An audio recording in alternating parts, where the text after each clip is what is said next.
Mom. Hey, honey, what's the matter? Hey. Yeah, nothing. The phone just went down, so it took me a while to clear. I figured it did it like 5 times already, and then when I was talking to you, I realized you're not hearing me, so I waited and waited, then I hung up.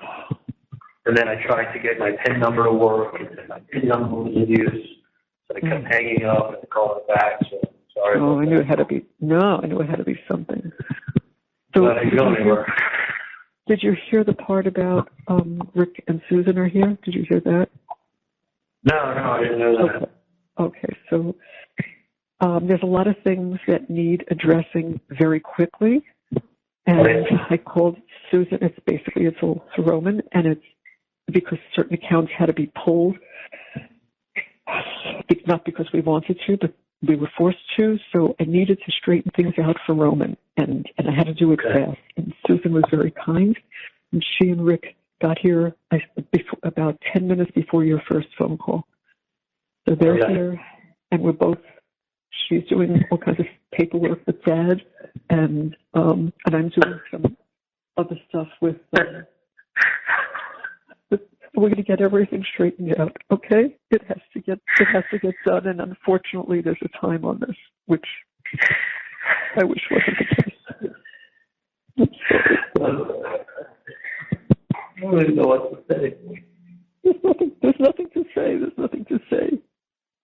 You got shafted is what happened. You got shafted. No, I fucking knew it. I mean, it wasn't even like I just should have gone with my gut, and I fucking hate myself.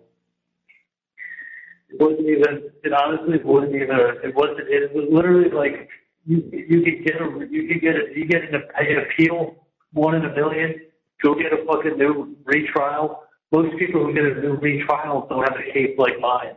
My case will have more media on the retrial than there was on this trial. There's no way. I mean, what am I going to do? Get another case in Tallahassee? Going to move it to somewhere in the Panhandle? Like, wherever you try this case, it's going to be the same shit with the bloggers and the press and the this and the that. It's like, Dan said to me, like, look, it was very real. They said, look, we're going to try. We're going to look at everything. You never know when something pops up. 9 months from now, a juror can write something that's stupid, and you can find out something was done improper. Then you got to try the case again, obviously. Right. It's like the same. It's like we went in there with the same mentality, but it's like what Kaplan did for her closing with all the lines and the made-for-TV drama of all of what she put up, like. There will never be another outcome with what she did up there, with the pictures being left up there for 5-10 minutes at a time. Like, she dumbed it down and put in a bunch of lies, and it was like, she dummied it down. She dummied it down for a bunch of dummies, and it flew. Yeah, and that's who was buying it, and she put on her Tallahassee show and put on some emails that were written by somebody else, and took segments of the text messages out, and then and then twisted everything around and shoved Wendy's, the white successful girl's book that she wrote, that she was so proud of while she was dissing Tallahassee, in the book. Like, what has to do with me? It makes people hate you. They hate you. And you're hating on them and their town. Now you're here. That was not a closing of, like, sentences or, like, credible people. It was the closing of, like, what do you think's going on, guys? Use your noodle. I know. If you think he's guilty, just both guilty. Like, if I would have known what I was dealing with, trust me, I would have followed my fucking gut with a lot of things. I know. Believe me. It was a fucking joke. It was a fucking joke. And instead, I don't follow my gut. I don't listen to other people that really give me good advice. And then I sit there and I'm like, believing in the system. Like, no, maybe the system works. The system wasn't meant to deal with cases like this. Not when it's on the radio, TV, newspaper, bloggers, podcasts, you know, everybody's house having their blogging, you know, it's just such a fucking clusterfuck. Yeah. It's nothing else but That's that. what it was. That's exactly what it was. You know, to the point that you're putting in things that have nothing to do with the case and includes it. Nothing. Made up friends, made up things they say you said, like, the Dan said, like, look, you know, you gotta be strong and, like, you're gonna have to, like, make a life for yourself in prison until you get out. So you can win an appeal and win it and get a new trial and win a trial and then you get out. You gotta get all 12 people in that next trial vote your way. Not 11, 12. That's all. That's all. You know, it's like, trust me, if whatever it has this time, it's going to have twice the amount of people next time that are paying attention if I would win it on appeal. If there's not other people that are trying to appeal the same case. You know what I mean? Yeah, I do. Believe me. So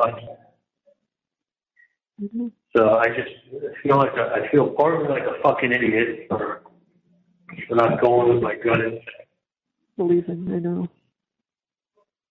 Like it's not like I just voiced my opinion on things, but I'm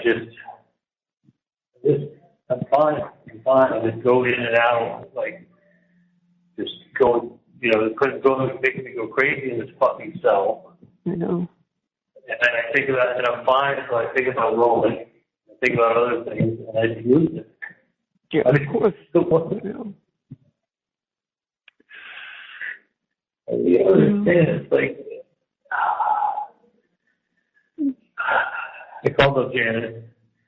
Yeah. I told her, asked her, you know, she's like, oh, of course I want Buddy. I can't say it again. I told her what?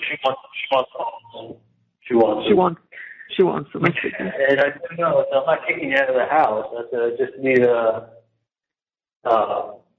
I said, the place is either going to get rented or sold. I have no idea which one. You know, it's my parents are going to be dealing with it.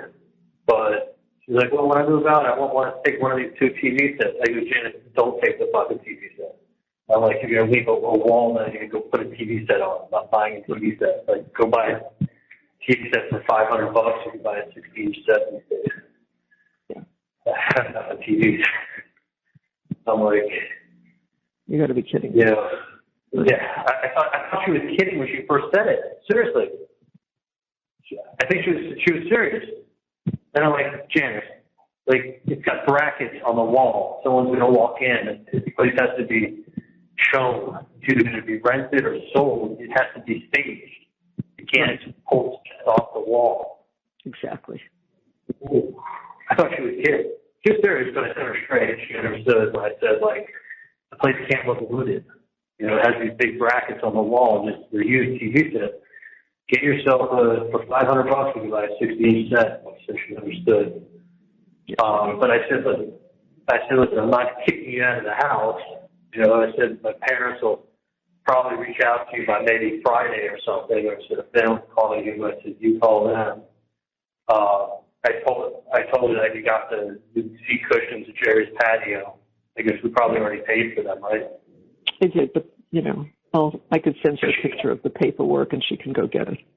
Yeah, she said she would go pick it up for you. So you don't have to go up there and do that. Yeah, I think it's so like, ready for 2 more days. So. Okay. So I told her that's great. I'll tell my parents and you can pick it up. Yeah. And I said, listen, I don't know what they're doing with the house. I don't, you know, I'm not going to be there. I don't, you know, it doesn't, like it. We'll deal with it. It's just that's, you know, we've got a few other things that have to be done. So I'm not going to rush, and I'm certainly not kicking her out of the house. I just want her to. Yeah, so I said, Jan, it's not going to be like you know, leave the house in the next week or so. It's not going to be like that at all. But I said, just be aware, and I do need to do something in the house. I said it costs me a couple $1,000 a month to maintain it. Right. And obviously, you know, I'm glad I was able to help you out for the last year or so. But it's not going to, you know, the last year and a half, I'm glad you were able to make use of it and enjoy it. But I said, I can't be paying that kind of money every month. No, that we got to do something with it. I go, actually, I need the money. That's right. So she said she understood. Yeah. But she doesn't think she's going to get out and leave that key. So. That's okay. I'm not rushing her. But I am happy, though, to hear that she wants the dog because she really takes good care of him. Yeah, she's attached to him, and she's good with him, so it's good. She's good with him. She's attached to him. He's attached to her. You know, they get along good. And he gets along good with her little dog also. Yeah. So he's going to do all taking care of her. And, all right. Take a breath. Take a breath. I mean, they should have put me in this room and it's getting 10 times worse. Instead of me walking around with a basketball court and getting in my room, I'm like in a fucking box. Yeah, they shouldn't have. It's just 4 walls. And it's like, it's bad for Romy. It's bad for myself. Like, it's all hitting me and everything that I've lost. I didn't hear the last. I didn't hear the last thing you said. I'm sorry. That's hitting me and everything I've lost. Like, I know. It's like, it's really like, it's all fucking hitting me. Like, I don't know how I was so oblivious. Like, I was so positive. But it's like, you know, and then it's really, at the end of the day, the only thing I really care about is going. It's like, this is how he's going to grow up and be in fucking prison. Like, you know, it's like, you know, look, that. Very young now, doesn't understand any of this. He'll still be talking to you. To him, it's not going to be any different. He's not going to know any different. No, that's all he'll know. It's like, dad's in prison. I want to see him. I got to come down to Florida. You know, I'll never be the dad that like takes my kids to a baseball game or go to the ball with them or does anything. It's fucking horrible. It's literally mental torture. Yeah, I know. And then listen, Dan said you got to make a life for yourself. Like, Jesus, this is like, I mean, especially the way I am with ADD and like just being wired to always go, and do this stuff and like, this is like,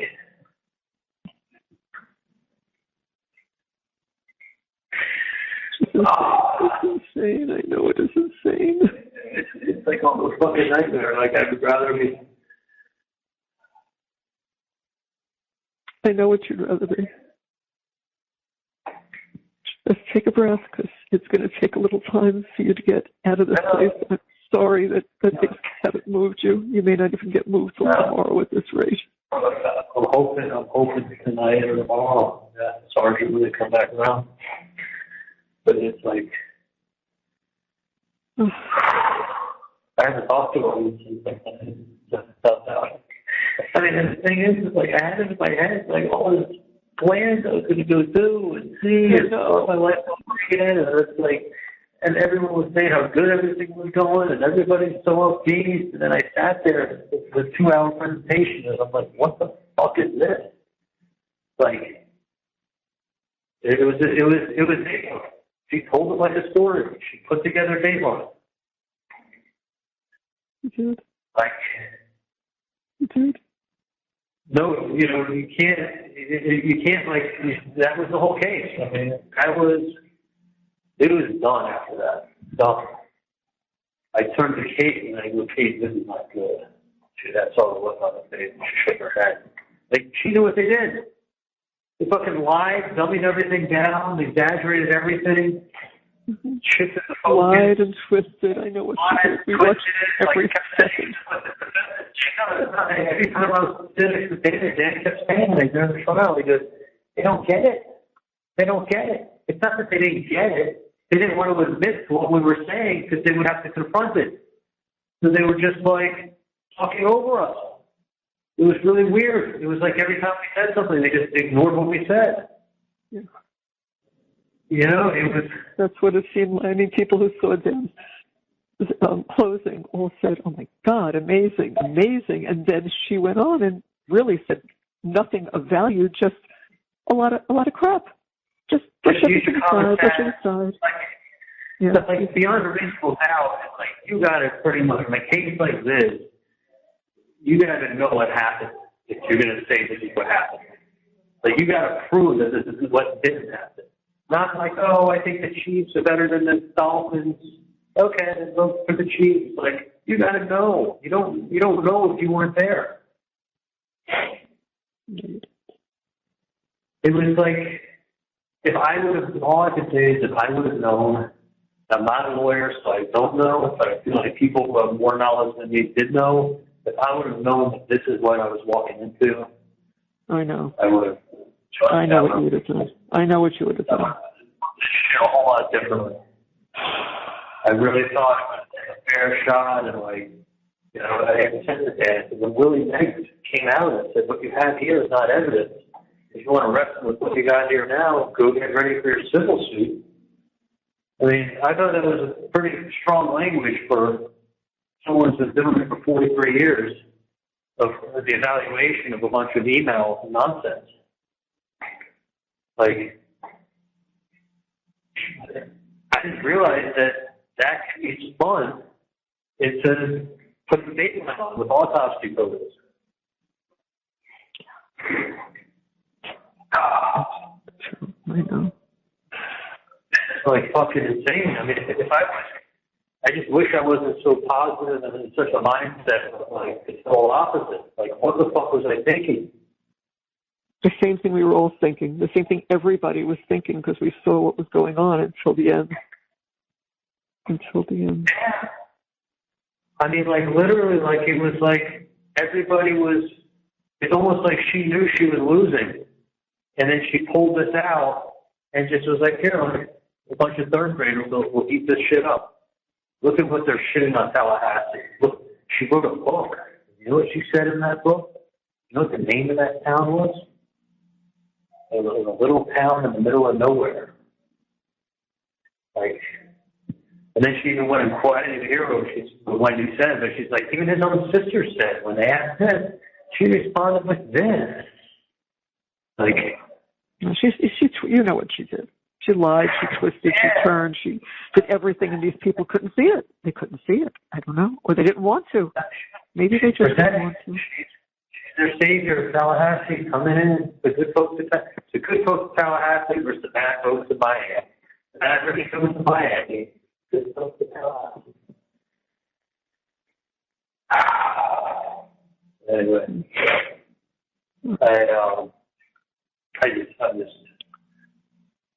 I'm fine until I start thinking about all that. Don't drain that battery, Charlie, so that you have something left over. Because when can you recharge that? Tonight. Tonight. Yeah, after 11 o'clock, we'll come get it. Okay. We'll get back. All right, and then you'll let me know what's left on your phone, okay? Because I may have to put money on that again. Yeah, I have to call and you collect. Oh, good. Okay. No. Yeah. I just have to add my account. That's good. So Rick, I'm going to call Bree in a few minutes. So Rick and Sue Shagan are there with you?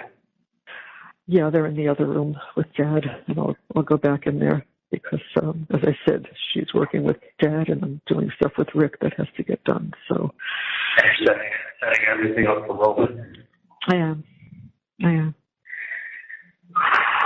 Dad, hold on. Dad just walked in. You say hello to Charlie for a minute, and I'll go back in there. I don't have him on speaker. Okay. I'm going to say goodbye and let Dad talk to you, okay? Charlie? Hey, my son. So, thank you for taking care of stuff for Roman. Yeah, that's what I'm doing right now. Yeah, they came down, Susan and Rick came down, and that's what I'm taking care of to make sure that he's taken care of properly. You know. Yeah. No, that's really the only thing I care about right now is that I could take care of. Yeah, that's what we did. I got it. Actually, Susan did the wills, and it was in 2020 when it was done, Yeah, I remember. and it, Yeah. I got that. I just wanted to go over a couple of things and make sure that it was good for him. I know, and the good thing is, I know that it was good for you when we did it. You felt that that was the right thing. As long as I have enough commentary and who's on the phone, I'm fine. My needs is very different nowadays. But I'll be fine, Dad. You guys just take care of yourself. Don't get yourself sick over me. No, okay. Yeah, we're I just want to be able to talk to you. I just want to hear your voice. It makes me feel much better. I call you guys all the time every day. Yeah. That's what we have to do. Yeah. We have to talk to each other every day, and so you don't get a heart attack. Yeah, no, I won't. I'll try my best not to. Okay. I'll try my best. Just keep taking it so you don't get upset. Yeah, I'm trying my best, Charlie. I'm trying my best. I love you. I love you so much. I love you so much, honey. I hope you get out of that the confinement that they've got you in now. Yeah, I just do. It's crazy. I haven't even been here 24 hours. I'm just fine. Yeah. The mom was saying that the psychologist did the evaluation. She says she's got to do some paperwork, and then they'll get you out of that. Yeah. Yeah, they'll get me out of it. I'm like, put me back in my same pod. I'm like, I'm fine. I'm getting claustrophobic in here. A box with like no windows. Yeah. And now I got 3-inch windows to be frosted. And the windows that I used to be able to look out of my pod are mirrored in here. So it's like you just see yourself in front of the mirror. Yeah. It's a one-way glass. Yeah. So I actually see what I look for the first time in a real mirror in 2 years. Yeah, that's true. That's true. You're still very handsome, though. You're still very handsome. I just need to. I just want to make sure Rola's taken care of. I will. I'll make sure that that's our job now, Charlie, to take care of him for you. We'll do it. Yeah, I trust that. I got it. Maybe take a trip up there. If you can't, you can't stay here, but if you can take a trip up there. Yeah, we'll try to do everything we can. Really will, Charlie. Okay. And if you could go there and stay about it, that would be great. Yeah, we will. We'll try to do that too. Okay. I'm trying to give them a call now. I can get back to Rick and Sue, okay? No, that's fine. Look, okay, I love you. We'll talk later, okay? All right. I love you, Dad. I'll talk to you later. Okay, I love you. I love you. Bye. Bye. Bye. Bye, Charlie. Bye. Bye.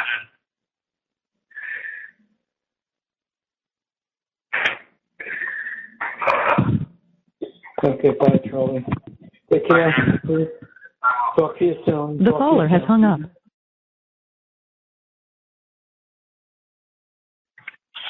Hey, guys. Hey, Charlie. How you doing? How are you? We're okay. Good. Yeah. They let me take a shower. So I Good. got out of the cell for 10 minutes and took a shower. And went back into my cell. Okay. Dan said it could be 48 hours till you get out of that. Oh, really? Yeah. I spoke to him earlier. Yeah, supposedly the chief was supposed to see me today. He didn't see me, so I guess he probably wanted the doctor to see me first, and I'd come by and see me. Probably just protocol, I would think so. Yeah. That would be. So, and I got in here yesterday at 6 o'clock, so hopefully by tomorrow night. Yeah, because it's really like just 24 hours then. Okay. So at some point tomorrow, they'll probably move me out, I guess. Yeah. I would think because then it'll have been Monday, Tuesday, Wednesday. Right. Yeah, that makes sense, Sean. So, Yeah. I wanted to let you know. Can you look on your phone now, please? Can you, or after, then call me back and tell me how much is in your account? For telephone is probably like $75 or something. Oh, boy. You gotta get that in.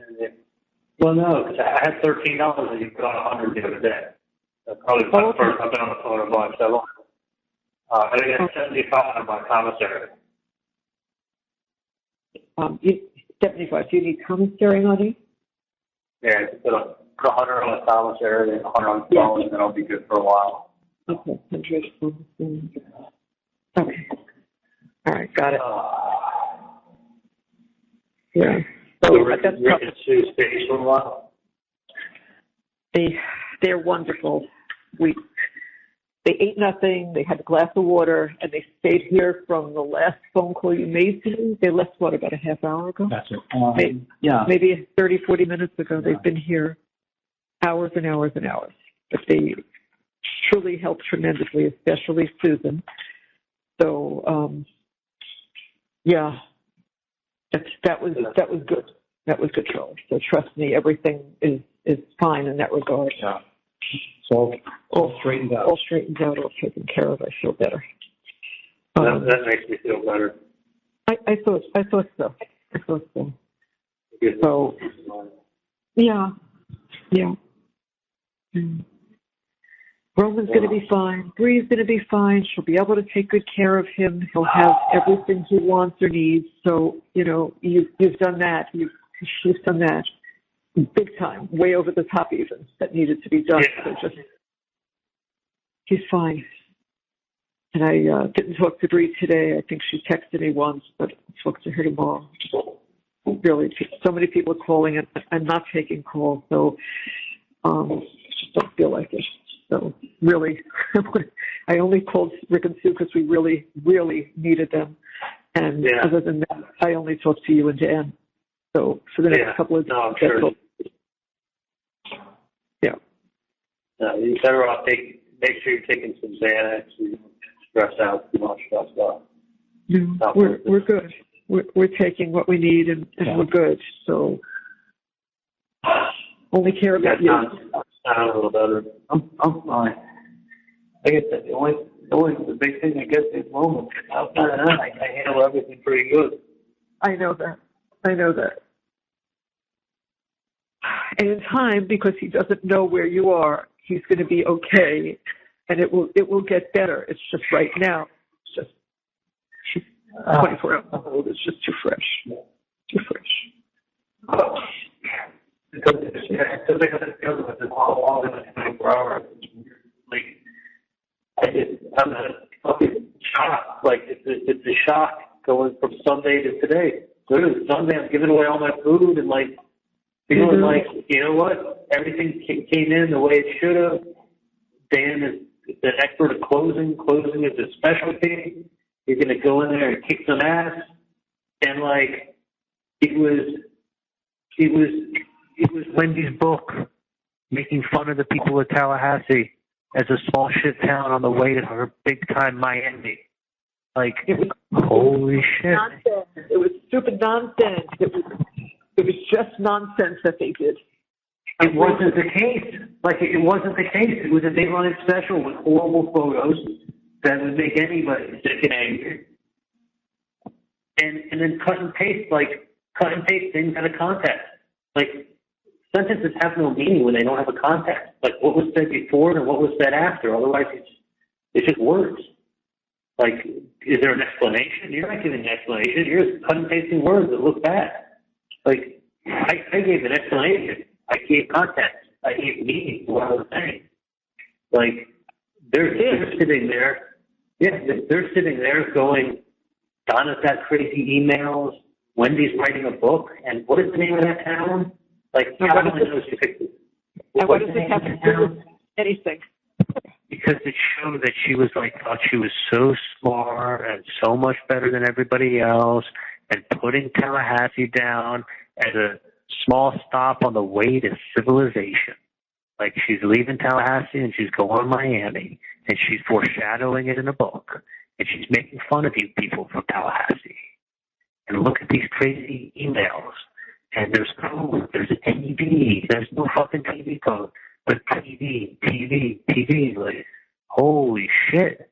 Like, this was made for like a fourth grader, Dateline, 2-hour special, with a southern accent from Tallahassee. Like, it was your best friend, Ryan Fitzpatrick, saying this. And even his sister said this on the stand. Like, even she, who should be his biggest defender in the whole world, even she is saying this. Guys, come on, you're smart. You're smart people from Tallahassee. Just, you know what's going on here.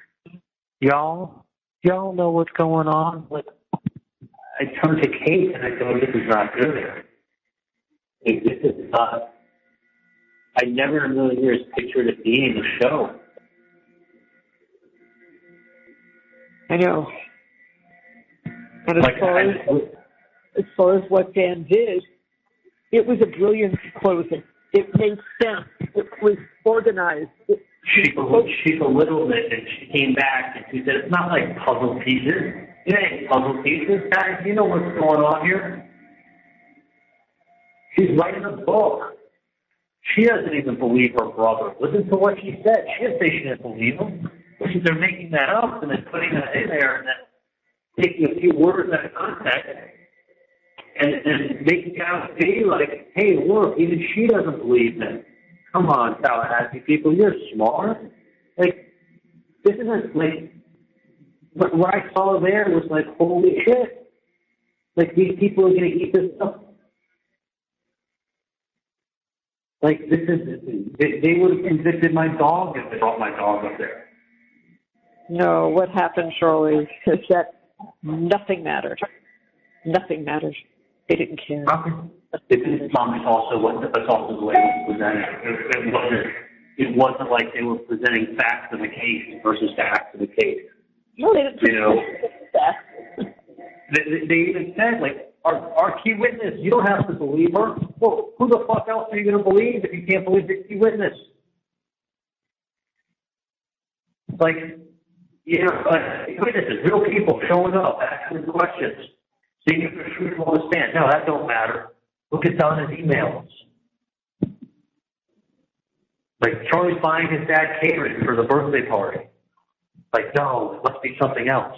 No, it was paella. I remember I paid for it. Like, they're trying to pull it over on you guys. You're smart. You guys know. I mean, like, the unreasonable doubt should be like, for a case like this, should be like, you know what happened. Not like you hate these Miami people who think they're better than you. Right? You're arrogant. Who think they're untouchable. Who said I was arrogant or untouchable? I know. No, I know. I heard it. We were cringing. Like, who said I was arrogant or untouchable? How about innocent? What's up with that person? But like if your southern accent, you're looking at the Playboy Carrie Honest, who's arrogant. Like, right. Who makes more money than you has to be arrogant. Anybody who makes more money than you from Miami who's younger than you is arrogant. Like, you guys know nothing about me. You label me as arrogant. You label me as untouchable. You label me because you're smarter than everybody else, because you're a doctor. Like, you're dressing me up with all these fucking adjectives, and then you get all these people who probably make $35,000 a year, who live in Tallahassee and are hardworking people, and they're looking at you like you're an alien. And then they're reading emails that are horrible, taken out of context, but none of the things were ever done. It was just saying, go be a jerk to someone who's being a jerk to you. That's actually it was. I thought that was pretty clearly explained, but none of that was done. Put a yellow highlighter on it, and it's like she even wanted to dress the kids up in Nazi uniforms. Like, no, like, there was no attempt to go to Target by the Nazi uniforms. They sold out. It said in the same email, it says you can put on an act. Right. Staining. So then it's like, oh, you probably going to act now? You're like, hey, people, you don't know who these Miami people are. I mean, this was a fucking, like, this was just a Broadway show. It was a Broadway show. Cut and paste, take things out of context. Sometimes I said things because there were other people around. Like, there was a wire when I was on the boat. And June was standing next to me. The last thing I said to Katie was, I said, make sure you install those AC units and I'll pay you on Monday.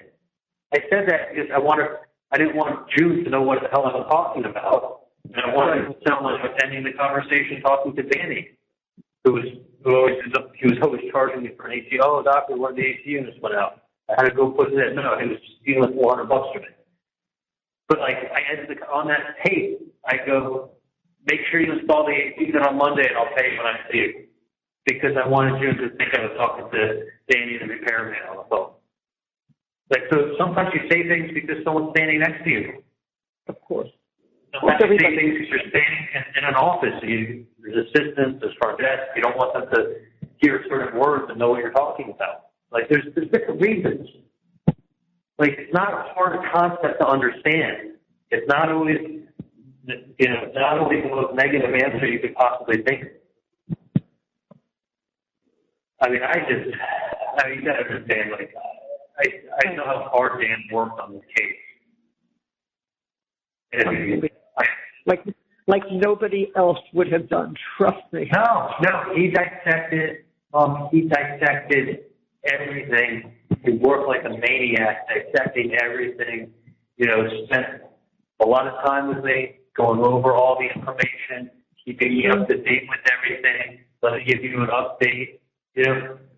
I've never heard an attorney just giving you an update. Usually, as long as they know what's going on, why do you need to know what's going on? He kept me involved. He'd give me updates. He'd talk to me at length about everything, decisions, approaches, everything. Right? And honest to God, honestly, is better. Dude, I don't know, listen. You there? Yeah, no. Oh, yeah. Trust me. Charlie, I'm listening to everything you say.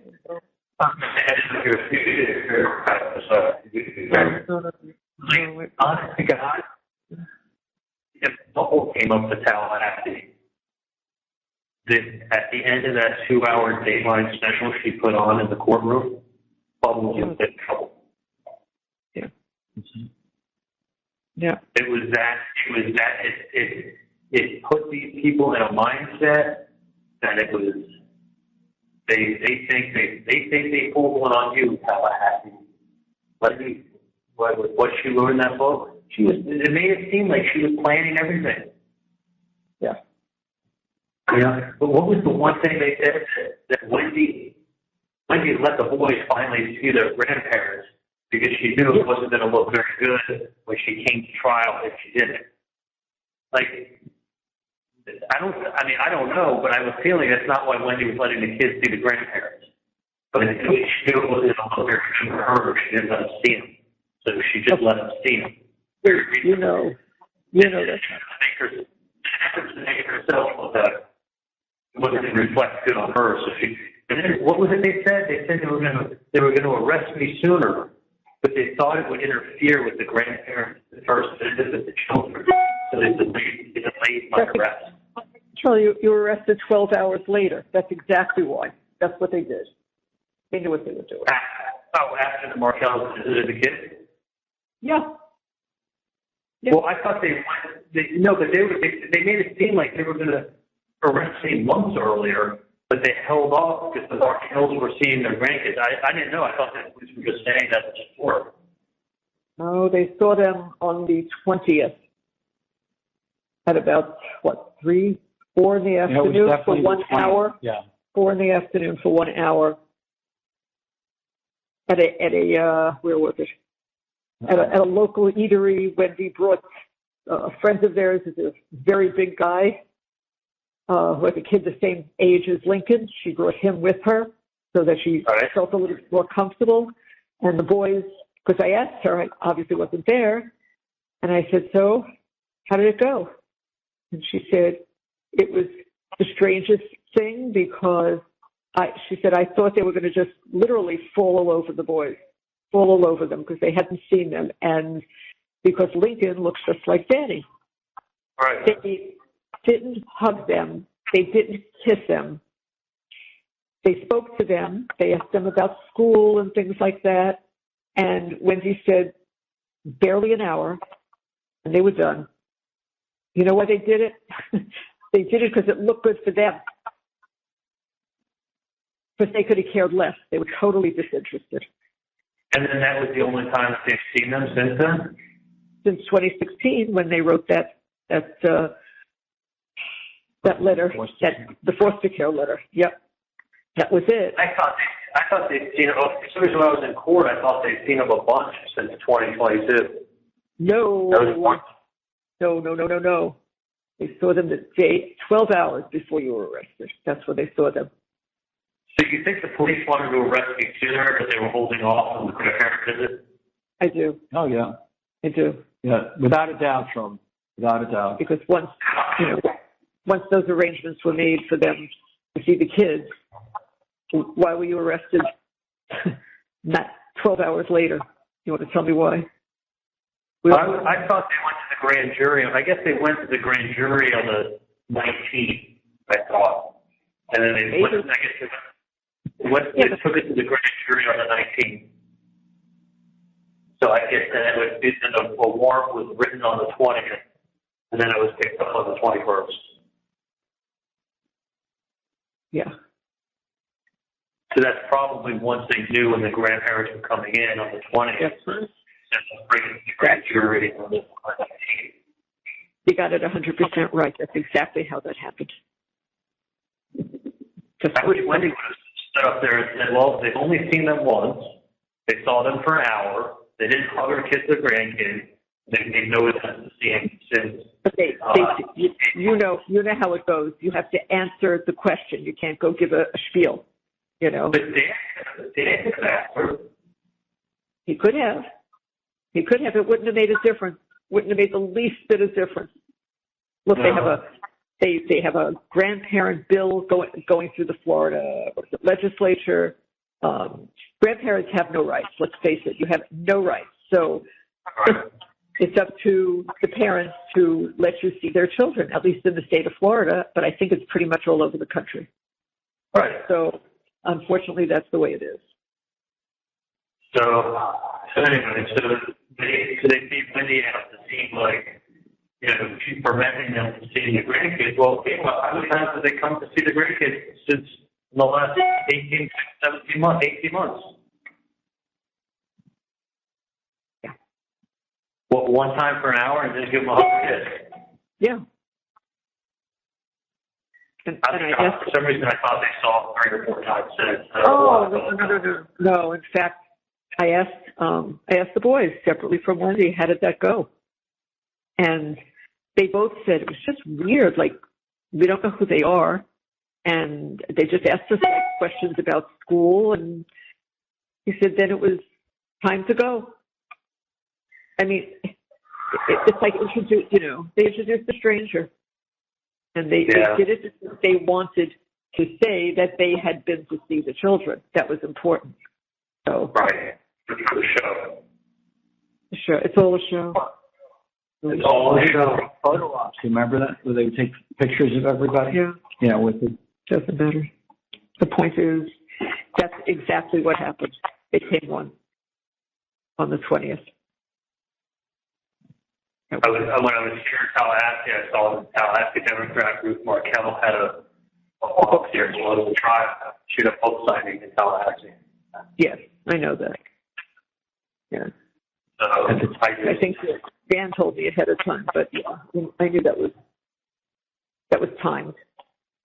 Yeah. Oh yeah. I mean, she spent more time at the book signing than she did with her grandkids when she hadn't seen them in 6 years.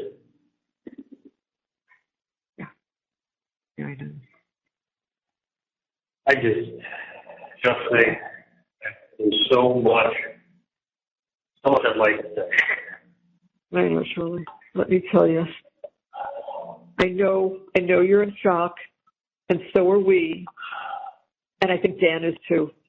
He did not expect this. He did not expect this. He's smarter than her. He talks to a jury. He doesn't have to read off a piece of paper. He walks around. He knows. I mean, no reason. No reason.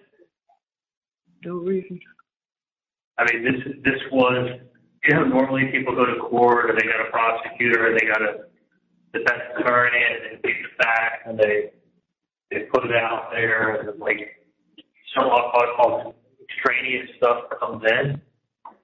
This was a cheap, and it's funny, when I was listening to one of these talk shows talk about the case, they have this mentor lawyer call up and give commentary on the case.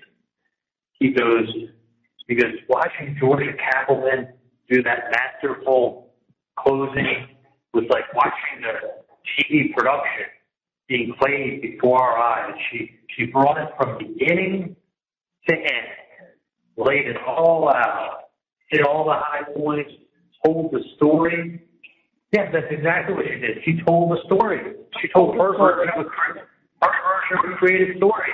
She supported it with Ryan. She supported it with even his own sister. You chopped up what she said, took it out of context, and now you can start the sentence off with even his own sister. Like, doesn't believe him. Like, that's not what she said, but that's how she made it sound. Yeah. So you're sitting there thinking, like, his best friend, his sister, she even said to the cops, like, the whole thing was a fucking sham. And I felt all along like I was leading a real trial. Like, this was a real trial with real facts, and, like, the main points, and prove your side. It wasn't at all. No. This was not. This had a fucking. This was like something out of like even the bailiffs were like, we've never seen anything like this up here. This is crazy. Like, people were like with the news crews and people do a podcast and the reporters and like, I mean, the frenzy in the courthouse from this case was the talk of the courthouse. It was the Super Bowl going on there. And Georgia Cappleman wasn't gonna lose this case. This case is how you make your career. If she lost this case, she'd be known as the one who lost this case. I mean, it would have been. So she realized she can't get the big fact. So what is she to do? Bring up emails. You can't debate an email. An email says what an email says. But you're taking everything out of context and meaning and realizing these people didn't do any of this.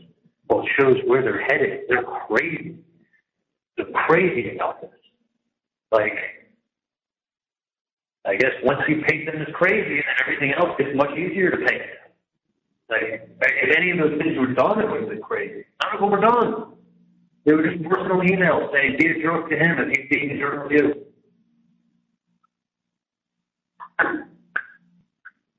Like, it was crazy. It was crazy. And I thought Wendy's attorney got up there to show basically what a jerk she's being. She seemed very likable, very Tallahassee, very like pleasant, her attorney. But when she showed what, I was thinking to myself, okay, like when she should have played, it should have been saying this to her.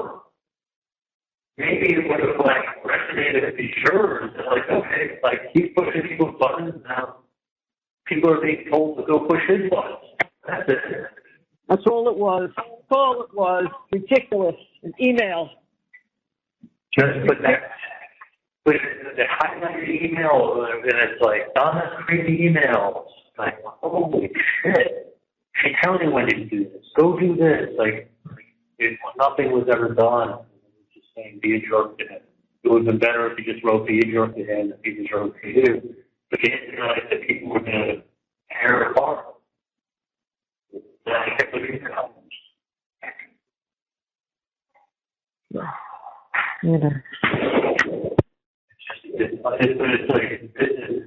you know, it also was like, while I was preparing for trial and talking to Dan every day, like, I was still nothing but... This call is being terminated. No third-party calls are allowed.